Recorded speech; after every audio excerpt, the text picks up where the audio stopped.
Hello Global Family, maraming pong salamat for tuning in sa aming YouTube channel. I believe na ang YouTube channel na ito ay nagsisilbing malaking pagpapala po sa inyong buhay as we continue to share the Word of God sa bawat isa sa atin. Right now, we are going to witness a message which I believe is going to transform your life. Naniniwala po kasi ako na ang salita ng Panginoon is not just informational but transformational. So fasten your seatbelt. Ihanda nyo na po ang inyong mga sarili. Kung kayo po ay may mga notebook, may mga ballpen dyan, i-ready nyo na rin po because I believe that this word is going to change your perspective and the way you see the Lord. So right now, we are going to watch this message and I hope that God is going to bless you. Lord, I pray in Jesus' name that each and every one of us will have a heart that is ready to be transformed, ready to be corrected, ready to be challenged, oh God. Dalahin ko po ang bawat isa sa amin as we receive your word today.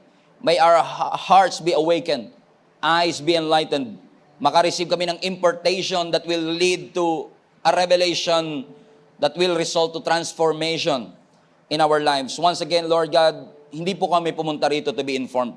We came here because we want our lives to be transformed.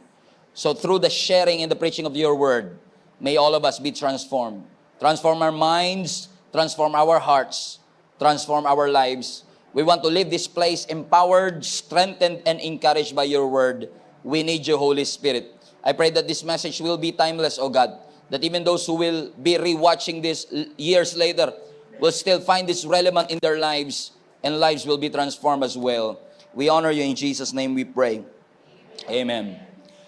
I want to discuss on this subject, the big and the small.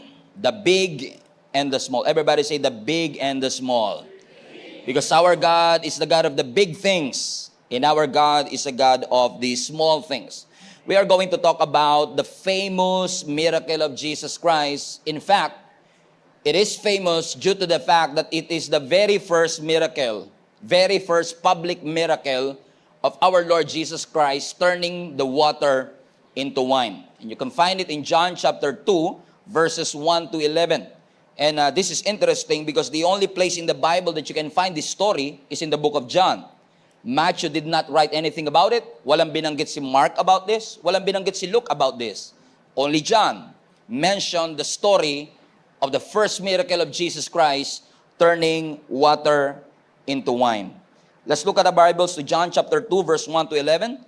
The Bible says in verse 1, the next day, there was a wedding celebration in the village of Cana in Galilee, and Jesus' mother was there.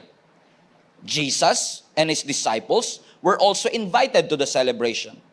But the wine supply ran out during the festivities, so Jesus' mother told him they have no more wine. Now look at this, mga kapatid. The Bible says na yung araw na ito, a wedding celebration in Cana in Galilee, Mary was there, Jesus was there, the disciples were there, and in the middle of the festivities, in the middle of a wedding, the Bible says that they ran out of wine. Now, culturally speaking, ang wine is very significant sa kanilang mga okasyon. Maaring iba ho sa kultura ng mga Pilipino kasi pwede ka namang mag-celebrate without wine, pero sa kanilang kapanahunan is different. Dahil po ang tubig is sa Middle East especially, ang tubig po ay hindi katulad sa atin na abundant. So merong scarcity of water in the Middle East. So they use wine as a supplement for drinking. So at this point na nawala ng wine sa kanilang celebration is actually an embarrassment for a wedding. And yung pagkawala ng wine, mga kapatid na ito, culturally speaking, kung itatagniho sa ating kultura, para ka nag-birthday party na walang cake.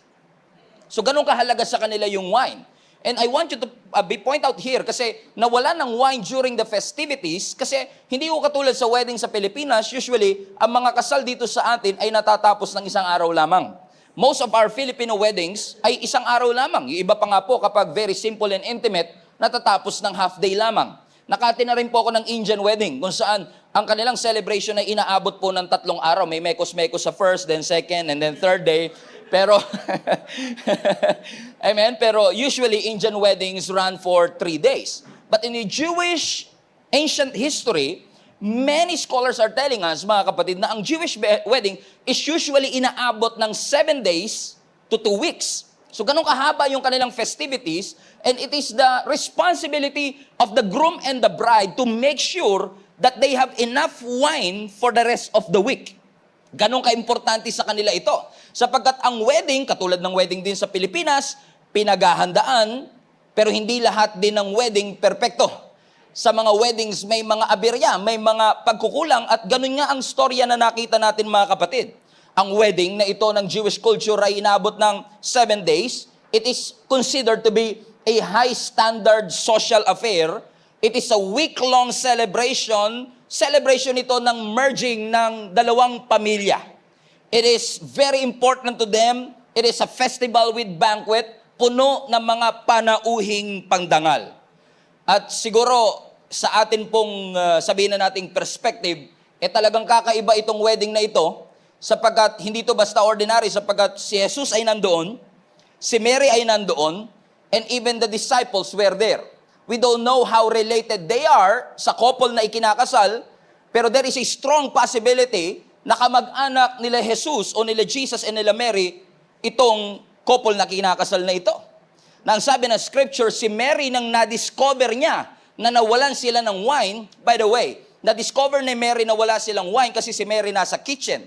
At isa yun sa mga clue na kamag-anak ni Mary ang kinakasal kasi kung hindi ka kamag-anak, wala ka sa kitchen.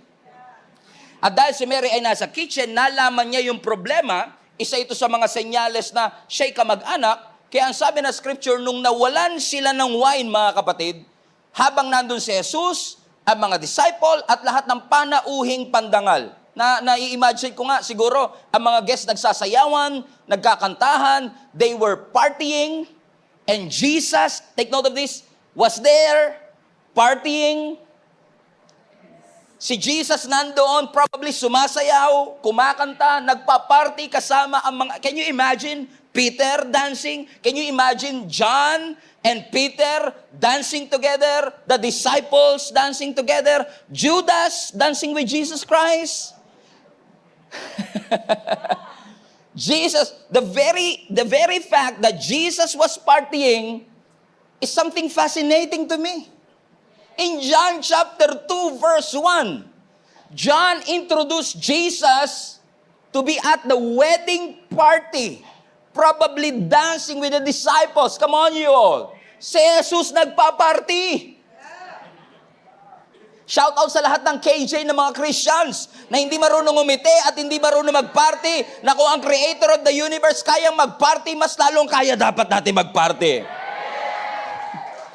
Sabi mo sa katabi mo, bawal nakasimangot, bawal ang sa, dapat happy. Now, I pointed that out because if you know John chapter 2, again, he was introduced in a wedding party. But if you know from a broader context, kung babalikan mo ang John chapter 2, which is yung John chapter 1, makikita nyo mga kapatid na si John, inintroduce si Jesus as God. Now, you have to understand that the Gospels in the New Testament, Matthew, Mark, Luke, and John, mapapansin nyo mga kapatid na may mga stories na may pagkakapare-pareho. Na minsan nagbabasa ka ng Luke, sabi mo, nabasa ko na ito sa Matthew. Nagbabasa ka ng Mark, nabasa ko na ito sa Matthew. And hindi po aksidente ang mga stories, halimbawa po yung feeding of 5,000, that was written in all 4 Gospels. The resurrection of Jesus Christ that was written on all 4 Gospels. Kasi bawat Gospel po ng Matthew, Mark, Luke, and John, they are trying to portray the different nature of the Lord. In Matthew, ang pinoportray ng Gospel of Matthew, si Jesus bilang hari. Ang Mark, pinoportray si Jesus as a servant. Sa Luke, pinoportray si Jesus as a man. Kaya mapapansin nyo, every time you read the book of Luke, is it as if you can relate to it? Kasi Jesus was being portrayed as a man, capital M, but in the New Testament, in John, Apostle John was trying to portray Jesus as God. In Matthew, king. In Mark, servant. In Luke, man. But in John, God. That's why in John chapter 1, it started with this. In the beginning was the Word, and the Word was with God. And the Word, capital W, and the Word was God, referring to Jesus Christ. And on verse 14, the Bible says, and that Word became flesh and tabernacled among us. It dwelt among us. Who is that? God, who came down from heaven and dwelt among us and sacrificed His life for each and every one of us. That is Jesus Christ. So sa John chapter 1, inintroduce ang ating Panginoong Jesus bilang Diyos.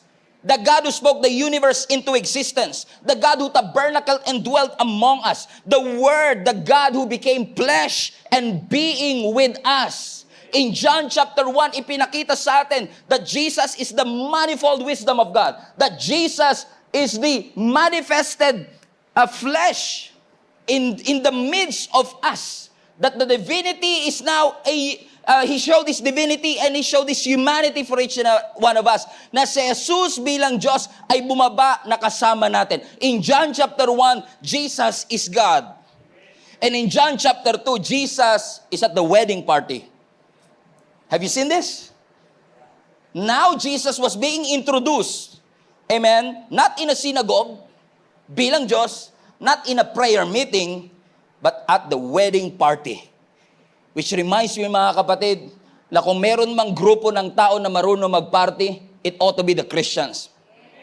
Kung meron mang mga tao na dapat nagsasaya, it ought to be the Christian. You know why? Because we received the greatest news of all time. That Jesus died, buried, and rose again from the dead for each and every one of us. Nakatanggap tayo ng pinakamainam na balita sa lahat. And therefore, we don't have time to be sad. We don't have time to complain. Because every time we have been reminded that Jesus gave His life for me, Jesus gave His life for my family, I always have the time to celebrate His goodness and His faithfulness. So I want our church to be the church that always celebrating the goodness of God, celebrating the faithfulness of our God. Nagse-celebrate tayo ng kabutihan ng ating Panginoon.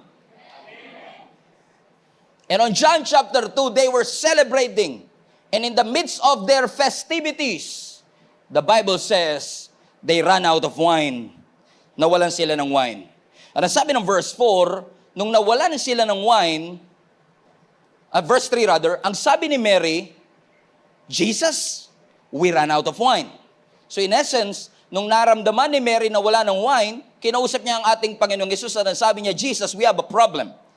They ran out of wine. And then in verse 4, sumagot ang ating Panginoong Yesus at sabi niya, dear woman, it's not our problem. And that's true. That's not their problem. It's the problem of the couple. Because they were not prepared enough. It is an oversight. They overlooked it. Problema nila yan. Ang sabi ng ating Panginoong Yesus, my time has not yet come. In essence kasi ang sinasabi ni Mary, do something about this. Nawalan ng wine. Kasi nga siguro kamag-anak nila, ayaw nilang mapahiya. Because kapag nawalan sila ng wine, o nawalan sila ng symbol of joy during the celebration, it was an embarrassment for the family for years. And probably Mary doesn't want their family to be embarrassed. Kaya kinausap niya ang ating Panginoong Yesus, please do something about this. Ano sabi ni Jesus? It's not our problem. My time has not yet come. Ang sinasabi ni Mary, alam kong nag-aantay ka ng tamang panahon para i-reveal mo na ikaw ang Messiah, pero pwede bang ngayon na? And now think about this. Gusto ni Mary na i-reveal ni Jesus ang kanyang ministry, turning that water into wine. And I don't know about you mga kapatid, pero para sa akin, yung pagkawala ng wine sa isang wedding is not a miracle material. Kung i-reveal ni Jesus ang kanyang pagiging Masaya, I think ang pinakamagandang platform nung namatay si Lazarus. Yung namatay si Lazarus, buhayin mo siya, yun talaga makikilala siya bilang Messiah. O kaya yung incurable disease katulad ng ketong na pinagaling ng Panginoon, mas maganda siguro yon. O kaya yung babaeng tinutugo for 12 years, mas maganda siguro yung platform yon para i-reveal ng Panginoon ang kanyang glory. Pero sa isang wedding na naubusan ng wine, it's not a miracle material, let alone the first miracle material. Imagine mo, makikilala ang ating Panginoong Yesus bilang Messiah at ang kanyang very first miracle is to turn water into wine.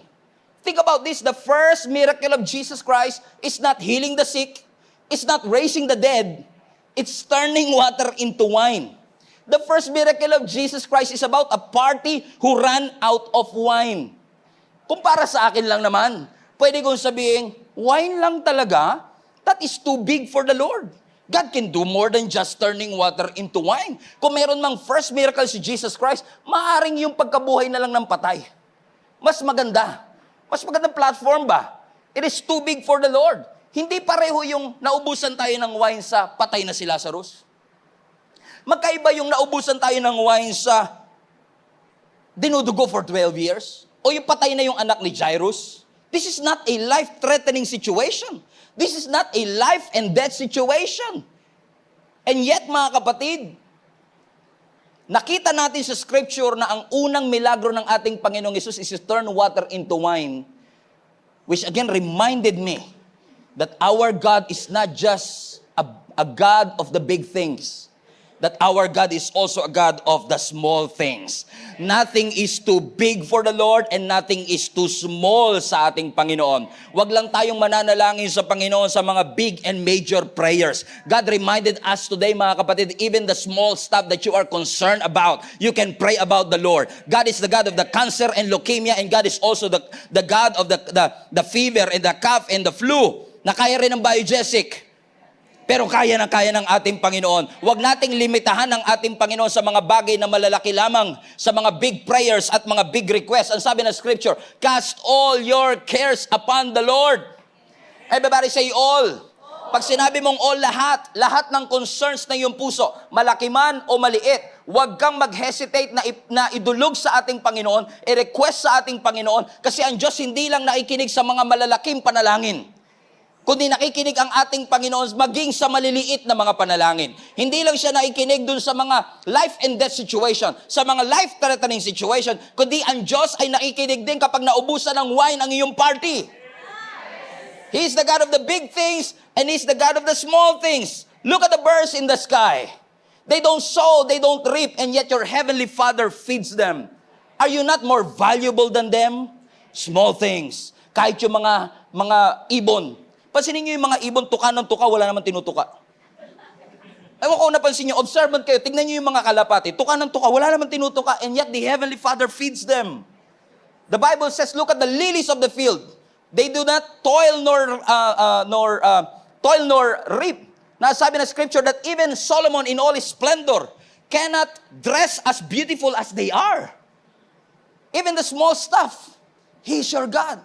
He's the God of the big things. He's the God who created the vastness of the universe, and yet He's also the God who numbered your hair. He's the God who created the trillion stars in the sky, trillion planets in our universe, and yet He is also the God who created every cell of your body. Every DNA is well crafted. He is the God who put unique fingerprints on our fingers. That's the beauty of our God. He's the God of the big things and He's the God of the small things. God cares about what we care about. If it matters to you, it matters to the Lord. God is the God of the big things and God is the God of the small things. Kaya sabi niya kay Jesus, sabi ni Mary, they ran out of wine. Ang sabi ni Jesus, dear woman, that's not our problem. It was an oversight. They ran out of wine. My time has not yet come. And just like any other weddings, lahat ng weddings require careful planning. Once again, ang responsibility ng pagpo-provide ng wine ay nakasalalay sa couple, sa bride and the groom. And that is important, mga kapatid, because nung hindi makapag-provide yung natural groom, yung supernatural bridegroom, which is our Lord Jesus Christ, provided the wine sa mga hindi makapag-provide ng wine. Is this making sense, mga kapatid? Amen? Pinunan ng ating Panginoong Hesus yung hindi kayang punan ng mga natural groom. And to run out of wine, once again, is an embarrassment for the family for years. Walang kamalay-malay yung mga guests sa labas na meron silang problema sa loob ng kitchen. Now think about this. Sumasayaw pa rin sila, pero wala na silang wine dun sa loob. Lumulundag pa rin sila, pero ubos na yung kanilang wine. And wine always symbolizes life and celebration. You remember, the first public miracle of Moses is turning water into blood. That results to death of so many creatures in the Nile River. Remember that? Yung 10 plagues, yung 10 salot, at isa sa mga salot is tinurn yung water into blood, at yung yung first miracle ni Moses turning water into blood resulted in death. But the first miracle, public miracle of Jesus Christ, which He turned water into wine, resulted to life and celebration. There's a big difference between what God can do and what man can do. Nasabi na scripture, mga kapatid, sila ay nagpa-party pa, sila ay nag-iingay pa, pero wala silang kamalay-malay that the wine already ran out. This is symbolic, mga kapatid. It is a good reminder for all of us na posibleng lumulundag ka pa pero wala na yung wine. Na pwedeng sumasayaw ka pa pero wala na yung joy. Pwedeng naglilingkod ka pa pero wala na yung passion. Pwedeng nagsisimba ka pa pero wala na yung peace. You run out of wine already. The wine is not there anymore. The joy is not there anymore. You've been serving for years and you've been attending week in and week out, but the joy is not there anymore. You run out of wine already. You run out of passion already. Nagpapatuloy ang party, it looks great on the outside, but you run out of joy in your hearts. What used to be good now has no meaning, now has no cause. Dating excited pero ngayon wala ng joy. Wala ng heart of celebration. And it's a nightmare for every pastor to think na ang joy sa isang simbahan will run out. I don't want that to happen in our church. Kung meron tayong energy, meron tayong joy, meron tayong passion, I want that energy, that passion, that joy to continue in the house of the Lord. That we don't come here because of a ritual. We don't come here because we have to. We come here because we find joy. We find peace. We find celebrating the goodness of God every time we come together. There is an outcry. There is an outcry for the lack of wine. You used to have joy in your heart. You used to have peace in your heart. And what used to bring you joy is now bringing you stress, bringing you mess. In Isaiah chapter 24 verse 11, ang sabi ng scripture, there is an outcry in the streets for the lack of wine, for the lack of joy, that all joy has grown dark and the gladness of the earth is vanished.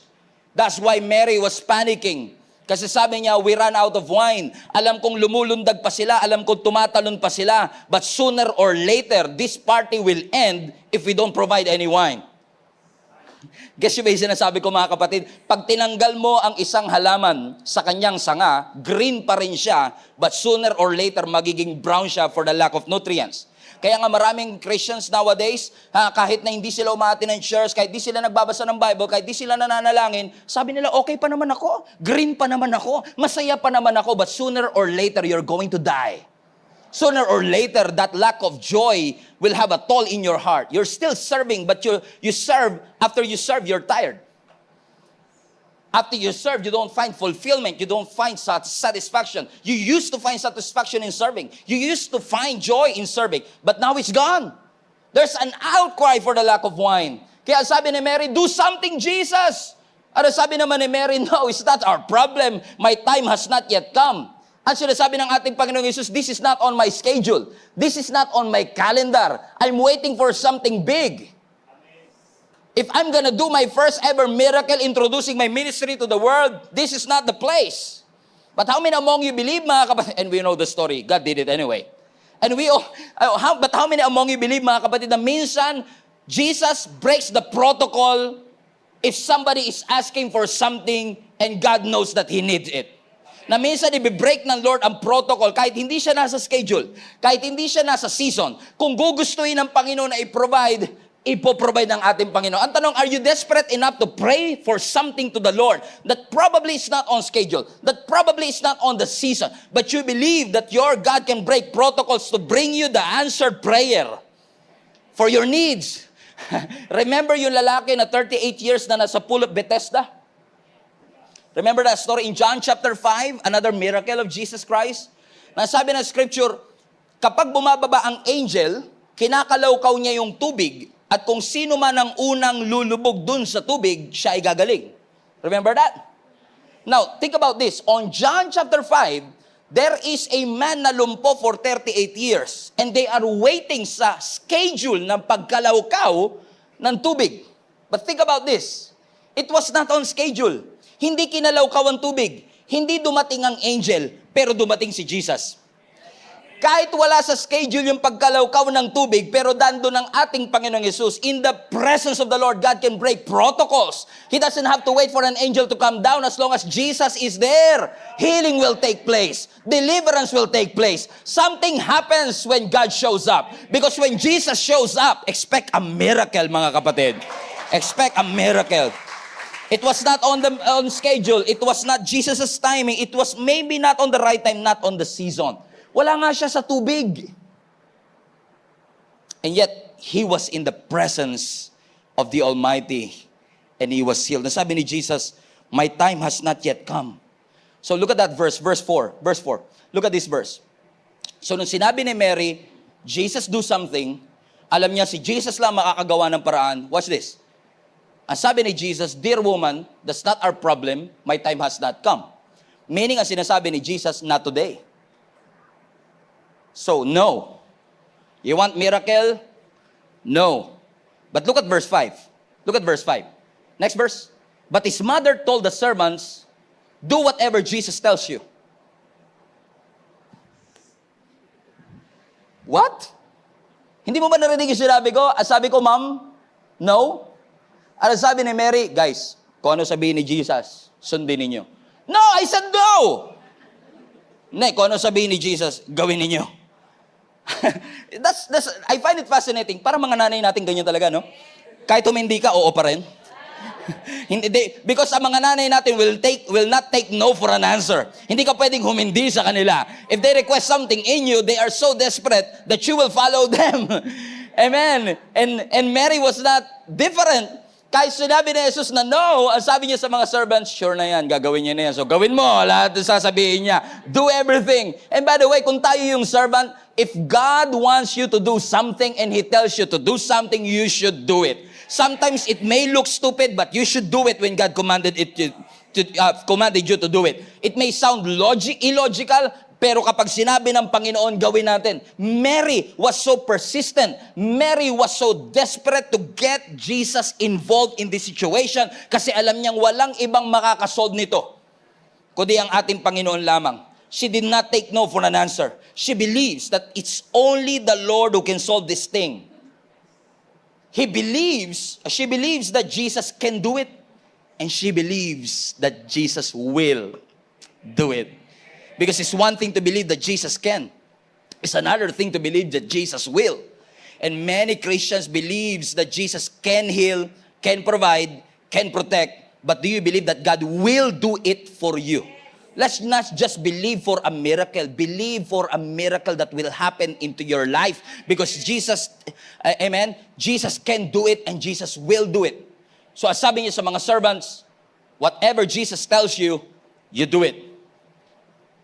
And Jesus is telling to our entire global family, whatever Jesus tells you to do, you should do it.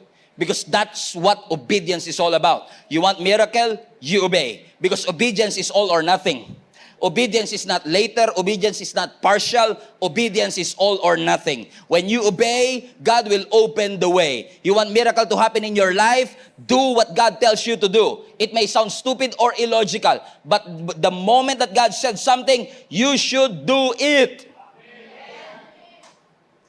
So sabi ni Mary, kung anong iutos ni Jesus, gawin ninyo.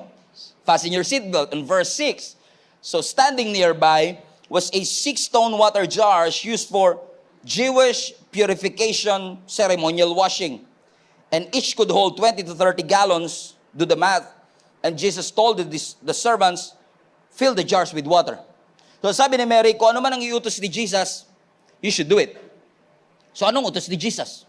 Kinausap ni Jesus sa mga servant at ang kanyang utos, fill the jars with water. Everybody say that with me. Fill the jars with water. Ang instruction ng ating Panginoong Yesus, they ran out of wine, wala silang wine, pero ang instruction ni Jesus, okay, meron ditong 6 stone jars na ginagamit for purification. Now, yung stone jars na yun na may ginagamit for purification, panlinis nga eh.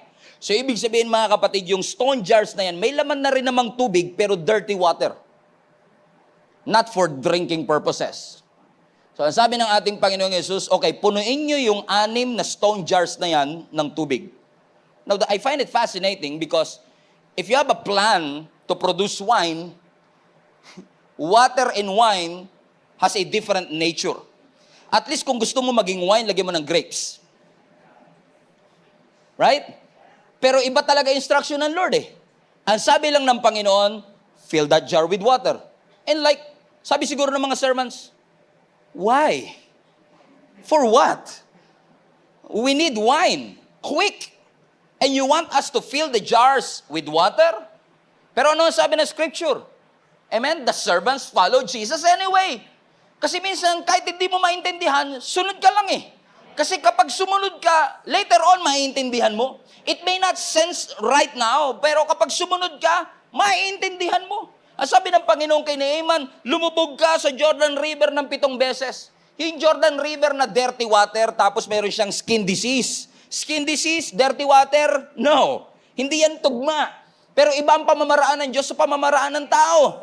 At dahil sinunod ni Naaman ang instruction ng Panginoon at lumubog siya ng 7 beses, nakamta niya ang kagalingan. Dahil sinunod ng mga Israelite ang instruction ng Panginoon na umikot ng Jericho wall, it doesn't make sense. It is not logical. We are looking stupid right here, but because they obeyed, they understand later. Mga kapatid, sumunod ka lang sa ating Panginoon.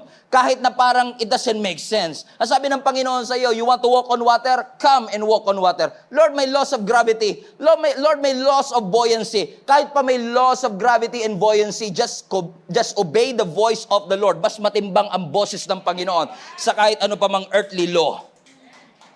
And sometimes gusto nating intindihin muna bago tayo sumunod. Remember Peter, nung in-invite siya ng ating Panginoon na lumakad sa ibabaw ng tubig? Na sabi ni Peter, Lord, if it is you, command me to come to you on the water. And Jesus said, come. Pero hindi na nag-react si Peter after all. After that, hindi sinabi ni Peter, Lord, may dagat po. Fisherman po ako. Wala pa po ako nakita nakalakad sa tubig. Ang pinakamalapit na nakita ko dyan, flying fish. Hindi po sila lumulutang at nakakapaglakas. Ang tubig po nilalango yan, hindi po yan nilalakaran. Lord, sige gagawin ko, pero pwede ba mag-promise ka na hindi ako lulubog? Pwede ba Lord mag-sign ka ng promissory note? Just to make sure na hindi po ako lulubog. At mangako ka Panginoon na kapag ako'y lumubog, sasagipin mo ko. No, but without hesitation, Peter followed. It doesn't make sense. But because he followed, he experienced the miracle of the Lord. If you cannot step out, you will not find out. Kailangan mo mag-step out of your comfort zone. Kailangan mo sumunod muna so that you will find out that the God that you serve is true to His Word. Every step of obedience is a step of faith sa ating Panginoon. Ang tanong, do you have the faith to believe na kahit na pinapapuno ng tubig, naniniwala ka na yung tubig na yun ay magiging wine? Do you have the faith to believe that God will feed your family? Na susunod ka kahit hindi mo alam kung saan kukunin yung inyong kakainin? I remember yung aking tatay, mga kapatid, nung siya'y nag-full-time sa ministry, it doesn't make sense na magpo-full-time siya sa ministry, na give up niya ang kanyang trabaho para sa ministry. Walang guarantee ng kahit anong allowance from the church. Walang guarantee that his family will be fed. But because he followed the Lord, God did amazing things in our life, na yung hindi makakain, nag-provide ang Lord ng pagkain. And some of you may not believe this, pero may mga pagkakataon na wala kaming makain at bigla na lang may kakatok sa pintuan ng bahay namin na magdadala ng plastic bag ng tilapia at nangihingi ka lang ng pangtanghalian pero magpo-provide ang Lord sa iyo ng pantatlong araw na pagkain. It doesn't make sense at first. Nung sumusunod ka, parang hindi gagawin ng Panginoon. But when you obey, you will understand it later. Ang tanong, do you have the faith to believe that God is going to feed your family kahit wala kang trabaho ngayon? Do you have the faith to believe that God is able to restore the love in your marriage? Do you have the faith to believe that it may be a season of pain, but joy will come in the morning? Do you have the faith to believe that He will make a way where there seems to be no way? Have the faith. Ang sabi ni Jesus, fill the jars with water. Ang sabi ng mga sermons, are you sure? Pero ang sabi ng scripture, they follow Jesus. They filled the water. And by the way, look at this verse again. Fill the waters, amen?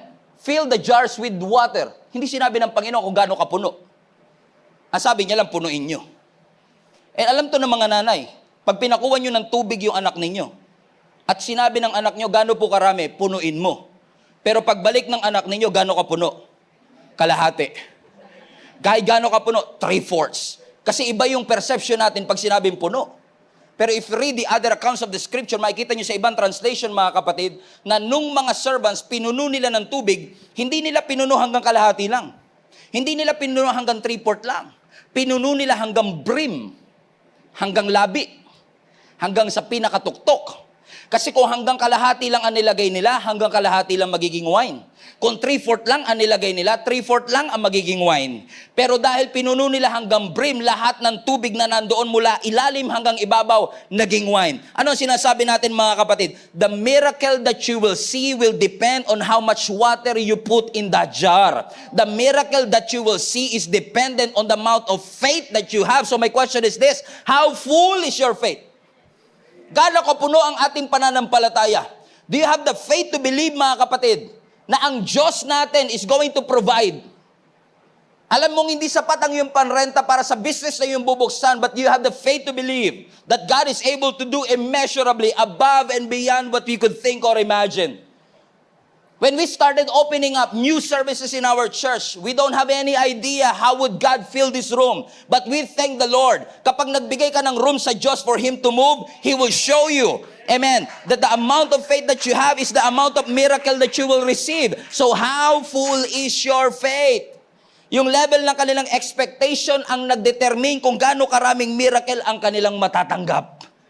So today I want to encourage all of you, when God says, fill the jar with water, fill it to the brim. Kaya lagi ko sinasabi sa lahat ng mga nakakasalubong ko, kahit walang pera yung wallet nyo, mag-wallet pa rin kayo. Alam niyo kung bakit? Kasi hanggat may wallet kayo, parang sinasabi niyo sa Panginoon na, Lord, I'm making room for you to move here. I know that you are my Jehovah Jireh. I know that you will provide. I'm making a prophetic gesture right here. Wala akong pera, walang laman yung wallet ko, but I know that you are the God that will provide. Kaya nga kahit na yung iyong bank account ay maintaining balance lang, wag mo isasara. Have the faith to believe that eventually the breakthrough will come and your finances will receive a breakthrough from the Lord. Huwag mong hayaan mga kapatid na madiktahan tayo ng ating sitwasyon ngayon. God is able to do immeasurably above what you could think or imagine. Lagi ko sinasabi sa lahat na nag-a-apply, pag nag-apply kayo ng trabaho, wag lang kayo manalangin kay Lord ng trabaho, manalangin kayo ng posisyon. Posisyon kagad ipanalangin nyo. Amen? Because we have the faith to believe. We have the faith to believe. How full is our faith? So the Bible says they fill it to the brim. So after they filled everything on verse 8, after nilang punuin hanggang labi, now sabi ng Lord sa kanila, now, dip some out and take it to the master of ceremony. So ngayon, kumuha kayo at dalhin nyo sa master of ceremony na by the way, walang kamalay-malay sa nangyari. Okay? The master of ceremony. So the servants followed this instruction. Now I want you to see something. God instructed them to fill the jars with water.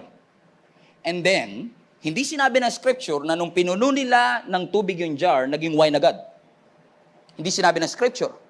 So, ang sabi ng Lord, habang water pa siya, kumuha kayo ngayon at dalhin nyo sa master of ceremony para tikman. And like, Lord, tubig to eh. Dirty pa. So, gusto mo ngayon, kunin ko to, tapos ipatikim ko sa, hindi ba pwedeng sa amin muna, taste test muna sa iba? Talaga sa master of ceremony, kagad namin susubukan? Tubig to. Pero ano ang sabi ng scripture? The servants followed the instruction. Kahit na hindi pa wine yun, sumunod sila sa instruction, at dahil sumunod sila sa instruction, God turned that water into wine. Kaya nga mga kapatid, maraming nadadaya dito kasi kapag pinapanood natin yung story na pinakain ng Lord yung 15,000 people, pag pinanood nyo sa mga TV yan, di ba? Usually pag pinanood natin sa movie, pag tinaas ni Jesus yung 5 gardenia at 2 isda, dumadami na. Di ba? Dumadami sa movie, tapos pagbaba niya, talaga nagtatalunan pa yung mga isda, tapos ang dami na kagad tinapay. Basahin nyo ang Bible nyo, hindi ganun ang nangyari. Pag binasa nyo ang Bible ninyo, pagbaba ni Jesus ng 5 tinapay at 2 isda, 5 tinapay pa rin at 2 isda. And then, ang sabi ng scripture, kinuha ng Lord yung tinapay, hinati niya, at dinistribute niya sa mga disciples, at sabi niya, ipamigay niyo sa lahat. Kalahati lang po to, Lord. Hindi to kasya. Imagine niyo si Peter bilang distributor ng pagkain. Siguro si Peter nung dinidistribute niya, didistribute to, Lord? Kalahati lang to, kahit sa akin, di kasya to. Pero sige, Lord, dahil sabi mo, distribute. Dinistribute siguro ni Peter. Tapos yung isa siguro, gutom na gutom. Oh, alam kong gutom na gutom ka, matakaw ka, pero ito lang yun sa'yo, ha? Tapos yung iba siguro talagang gahaman talaga. Sabi ni Peter, ang kulit mo. Sabi nga, konti lang. Kita mo naman, liit-liit pa. Pero habang dinidistribute ng mga disciples yung tinapay, the Lord multiplied it. Hindi siya nag-multiply bago nila i-distribute. Nag-multiply siya habang dinidistribute. Nangyari ang miracle habang sumusunod sila sa instruction. Kaya hindi natin makita ang miracle minsan, ayaw muna natin sumunod eh. It doesn't make sense. Naalala nyo yung 10 ketongin na pinagaling ng ating Panginoon? Ang sabi ng Lord sa mga leper, go show yourselves to the priest. Magpakita kayo sa mga priest para i-declare nila kayong malinis at healed. Kung ako yung leper, di pa ako healed, Lord. Healed mo muna ako bago ako sumunod. Pero hindi. Sumunod sila sa Panginoon at sabi ng Scripture, as they went, they were cleansed. Gumaling sila nung sumunod sila. Nakaranas sila ng miracle nung sumunod sila. Ang instruction ng Panginoon, kumuha ka ng konting tubig, dalhin mo sa masters of ceremony, and God turned that water into wine because they obeyed the Lord. You want to experience God's blessing in your life? Obey first before you complain. Sumunod ka muna, maiintindihan mo kung bakit inaalaw ng Panginoon na yun ang paggawa sa'yo. So the servants followed the instruction. And on verse 9, so when the master of ceremonies tasted the water, that was now wine. Finally, it became a wine, supernaturally. Watch this. Not knowing where it had come from, though of course the servants knew, he called the bridegroom over. Sabi niya sa groom, wow. Verse 10, a host always serves the best wine first. And then when everyone has had a lot of drinking, he bring out the less expensive wine. But you kept the best until now. Now, let me rephrase. Let me break it down for you. Nung kinausap niya yung bridegroom, sabi niya, ang galing nyo, no? Kasi usually, pagka may mga wedding katulad nito, yung pinaka-cheap na wine, yung pinaka-magandang wine, yun yung sineserve nila sa simula kasi yung tao matino pa. Nakaka-discern pa ng lasa. Tapos, dahil paglasing na minsan, hindi na nakaka-discern, yung mga mumurahing wine na yung nilalagay sa dulo kasi paglasing na, inom na lang sila ng inom. Pero iba kayo. Kung ano yung pinakamasarap na wine, yun pa yung ni-remaining nyo at iniwan ninyo sa last. In essence, sa sinasabi ng masters of ceremony, you save the best for last. And he's now, watch this, he's now congratulating the bride and the groom. You treat it as well. Ang ganda ng trato nyo sa amin. You save the best for last. And by the way, let me just tell you this, that's a wrong congratulations. Kino-congratulate nila ang bride and groom dahil sa wine na sinerve na maganda, pero wala silang kamalay-malay, hindi bride and groom ang may pakana kung bakit may wine pa rin sila. It is the Lord who provided it inside the kitchen and don't even know it. Walang kamalay-malay ang masters of ceremony na yung kanyang iniinom milagro. He's literally drinking the miracle and he doesn't even know it. So nagpapasalamat siya sa bride and groom for the best wine na hindi niya alam na hindi yung bride and groom ang may pakana. Now, I wonder, ilan kaya sa mga global family natin ang nagpapasalamat sa boss nila, sa edukasyon nila, sa pinag-aralan nila, kasi sinasabi nila, ang bait ng boss ko, prenomote ako, ang bait-bait ng kumpanya namin, nagpo-provide sa aming pangangailangan na wala tayong kamalay-malay. That is not your boss, it's not your company, it's not your education that makes you blessed. It is the Lord who gave you the ability to acquire that wealth. So all glory must belong to the Lord. Ihinto na po nating ibigay ang credit sa tao sa mga bagay na Diyos ang may gawa. Why are we crediting some people who doesn't even know what happened in the kitchen? Wala siyang kamalay-malay na it is the Lord who provided. Kaya sabi niya, kung ano yung pinakamasarap, yun pa ang nilagay niyo sa dulo. Kasi kapag gawa ng Diyos, laging mas the best. So technically speaking, the old wine will always be inferior to the new wine. You save the best for last. Because the best is yet to come. Hallelujah. Now, hindi ako uminom ng wine, and I've never tasted wine in my life. But one thing that I know about wine is that ang wine, pag mas tumatagal, mas sumasarap, right? Hindi kayo makapag-amen Kala nyo, trick question Amen? Mas tumatagal, mas lalong sumasarap. So, hindi ako nakatikim ng wine, pero that's what I know. Now, think about this. How come? How come na yung wine nakakagawa lang ni Jesus 10 minutes ago is better than the wine that was served in the start of the wedding?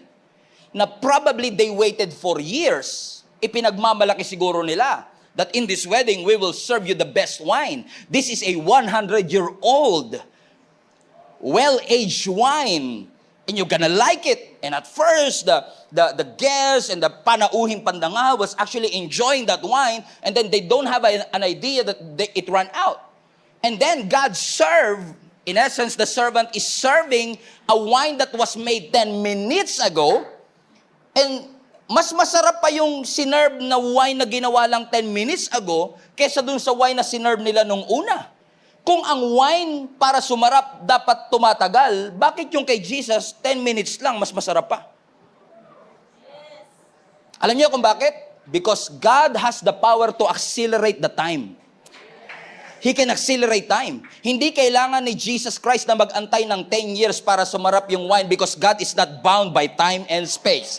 Ang Diyos natin is not limited by time. What is God saying to us? Nangusap ang Panginoon sa akin, bihirang-bihira. Pero nangusap ang Panginoon sa akin at sinasabi niya sa interglobal family natin, ang 2024 is going to be a year of divine acceleration. God is going to accelerate a lot of things in our life. Yung mga hindi kinaya ng 10 years, gagawin ng Lord ng 10 minutes. Yung hindi nakuha ng 1 year, gagawin ng Lord ng few minutes. He is the God who can accelerate time because He is the God who is not bound by time and space. The supernatural ability of the Lord to bring out His plan as a faster rate that is incomprehensible with our finite minds. He is able to accelerate things. So sabi ng scripture, binigay nyo ang best wine sa dulo, and you've kept the best until now. The master of the banquet and the master of ceremony have no idea that what he is drinking is actually the miracle of Jesus. And that's exactly a nightmare na tayong lahat is actually experiencing a miracle and we don't even know it is a miracle. I want you to be reminded today, mga kapatid, that even the breath that you breathe is a blessing from the Lord. The food on your table is a blessing from the Lord. The clothes that we wear is a blessing from the Lord. The ability to see is a blessing from the Lord. The ability to smell, alam nyo yan, nung nagka-COVID kayo, the ability to smell is a blessing from the Lord. The ability to taste is a blessing from the Lord. The ability to walk is a blessing from the Lord. The roof over our heads is a blessing from the Lord. The chair that you are sitting into is a blessing from the Lord. Your sunglasses is a blessing from the Lord. Your friend is a blessing to the Lord. This church is a blessing to the Lord. Your family is a blessing to the Lord. The fact that you still have the Father is a blessing from the Lord. The fact that you still have parents in your life is a blessing from the Lord. And don't you ever forget to acknowledge all the great things that God has done in your life. The enemy of gratitude is familiarity.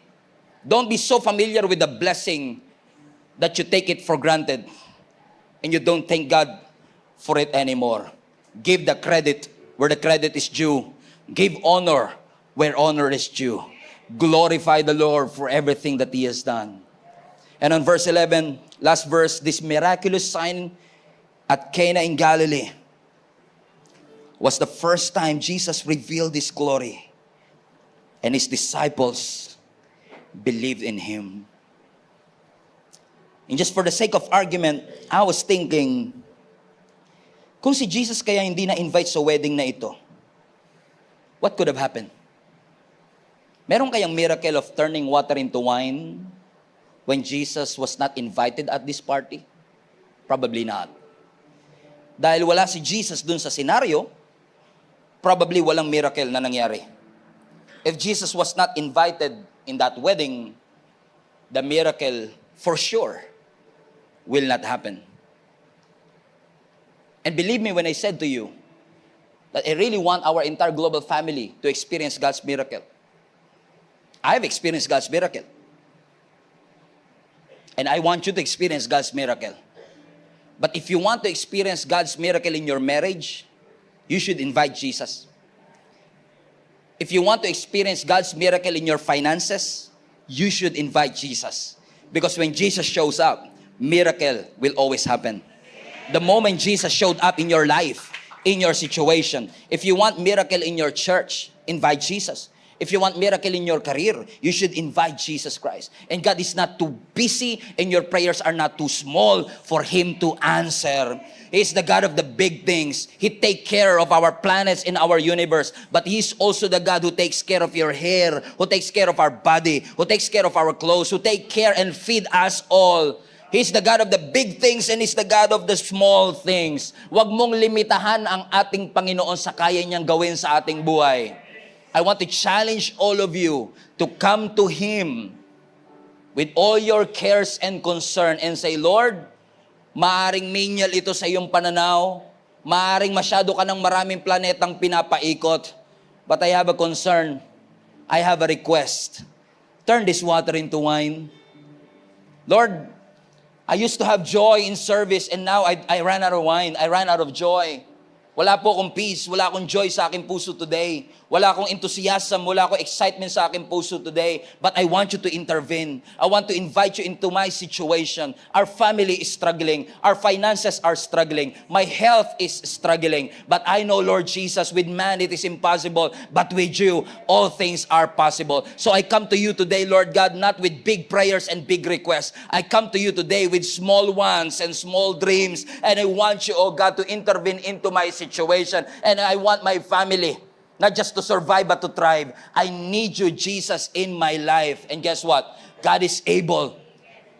He is able to turn the very nature of things. Iba ang nature ng tubig sa nature ng wine. The water is weak. The wine is strong. The water is everyday element. The wine is exceptional. But God is able to do His miracles. Crisis man o party, call upon His name and He's going to answer you. Call upon the name of Jesus Christ and you will be saved. You will be saved. God is able to turn your situations around and to turn that dead bones to come alive. Sabi ni Prophet Ezekiel, how can these bones be alive? Just say the word and these dry bones will come to life.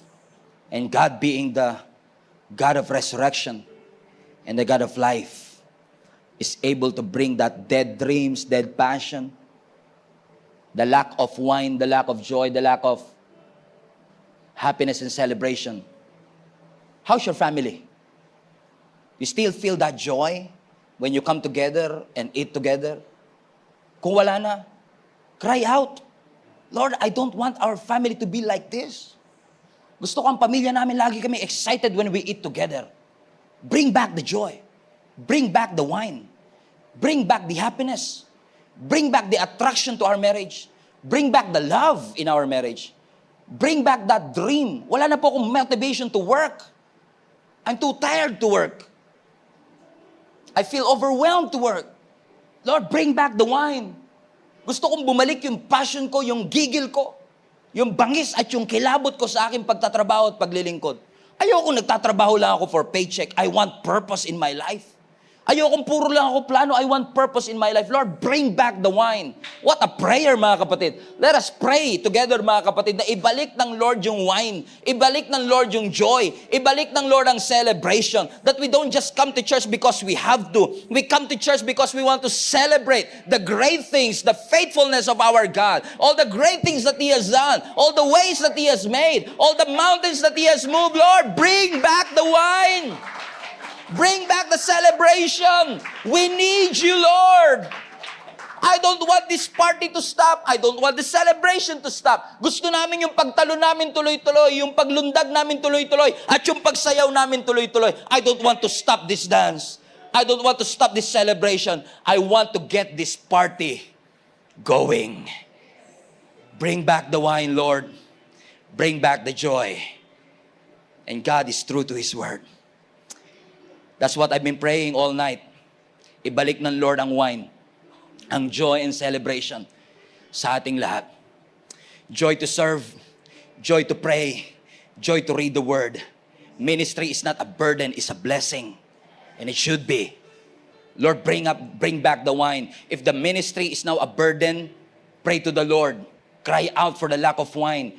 Lord, bring back the wine. Bring back the joy. Bring back the passion of serving you. Lord, we honor you and we acknowledge you in this place. Salamat, Panginoon, na kahit ang mga natural na taong katulad namin, kaya mo pong i-transform as a heavenly saint. The water into wine, the normal, everyday element, and make it exceptional. The natural to supernatural. Lord, naniniwala ako, Panginoon, that this wine, this new wine, that is now associated with your move in our lives, naniniwala ako, Panginoon, as servants who will follow your instructions, we are going to experience joy like never before, peace like never before, transformation like never before. So God, I pray, bring back the wine, bring back the joy, bring back the celebration. We want our house to be filled with joy and celebration, celebrating the goodness and the faithfulness of our God. Lord, ang aking panalangin, bawat tahanan ng aming inter-global family ay mapupuno ng kasiyahan, pagmamahalan, pagkakaisa ang mamamayani sa bawat tahanan.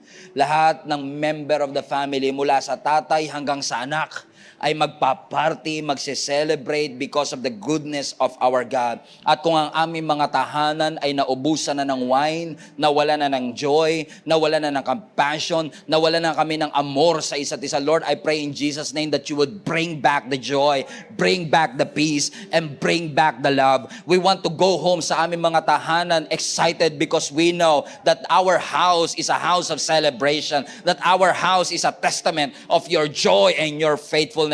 Lord, dalangin ko sa lahat ng mga taong tinatamad ng umuwi sa kanilang bahay, tinatamad ng mag-celebrate sa kanilang bahay. Lord, take this opportunity for each and every one of us to experience that you're going to bring back the joy sa aming pagkukwentuhan. You're going to bring back the joy sa aming pong pag-uusap. You're going to bring back the joy, Lord God, every time we eat together, Lord God. You're going to bring back the joy every time na mamamasyal kami, Panginoon. And we don't just kill the time, Lord God, but we enjoy our time together because you brought back the wine. Lord, wag mong hayaan na hihinto namin ang aming pagsasaya, na ihinto namin ang aming pagsayaw, paglundag, Lord God. Bagkus, ibalik niyo po. Ibalik niyo po ang pagmamahalan. Ibalik niyo po ang celebration sa atmosphere ng aming mga kanya-kanyang tahanan.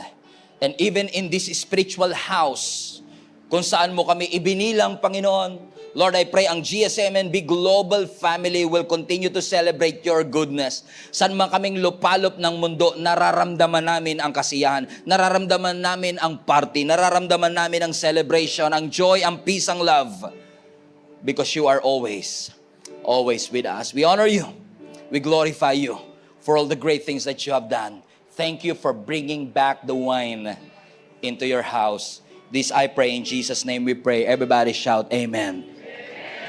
Come on, palapakan natin ang ating Hello Global Family, you made it this far. Once again, marami pong salamat for tuning in and I pray na yung salita pong ating napakinggan ay makapagbigay po ng conviction at malalim na revelation sa inyong puso upang mai-apply po natin sa ating buhay so that transformation will happen in our life. If this ministry have been a blessing into your life, I want to encourage you to share this video to some people that you know na maaaring nangangailangan din katulad mo ng mensaheng ito.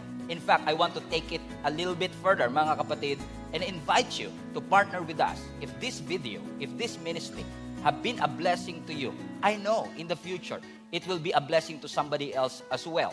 That's why if you want to partner with us financially, para maipagpatuloy po natin ang ginagawa ng Panginoon through Gia Kamanava, inihikayat ko po kayo to partner with us. Pumunta lang po kayo sa aming website, giasmnb.com/give. At lahat po ng mga ways that you can support, ways that you could give para po sa ministering ito ay makikita po ninyo doon. You can give through GCash, debit card, credit card, bank remittances, at maging mga bank transfer. So, ano pang inaantay ninyo? Support the ministry mga kapatid para mas marami pa tayong maabot at mapuno po talaga natin ang langit. In fact, I want to take this opportunity as well. If you have been watching the video for quite some time, wala po kayong church na kinakabilangan and you want to deepen your relationship with the Lord, I want to encourage you to join our link-up groups. Ginagawa po namin yan in person or online. If this is impossible para po sa inyo na makapunta dito sa amin physically or in person, we have an online link-up group na ginagawa po namin sa iba't ibang dako ng mundo. If you want to be part of the link-up groups, ito po ay small groups na aming ginagawa kung saan ang bawat isa sa atin ay nagpapalakasan para ihatid tayo sa spiritual growth. Kung nais po ninyong makasama rito, all you have to do is go to our website, gscmnb.com/linkup. Ilagay nyo lang po kung saang location kayo naroroon. And I'm sure na meron po mga link-up groups na nababagay po at suwak po sa time zone ninyo kung nasaan man po kayo naroroon. Once again, marami pong salamat for reaching this far at naabot nyo po ang part ng video na ito. And I hope sa mga susunod pang video, mapagpala pa tayo ng lubos ng ating Panginoon. Keep spreading the word of God. Punuin natin ang langit and let us fight for our family.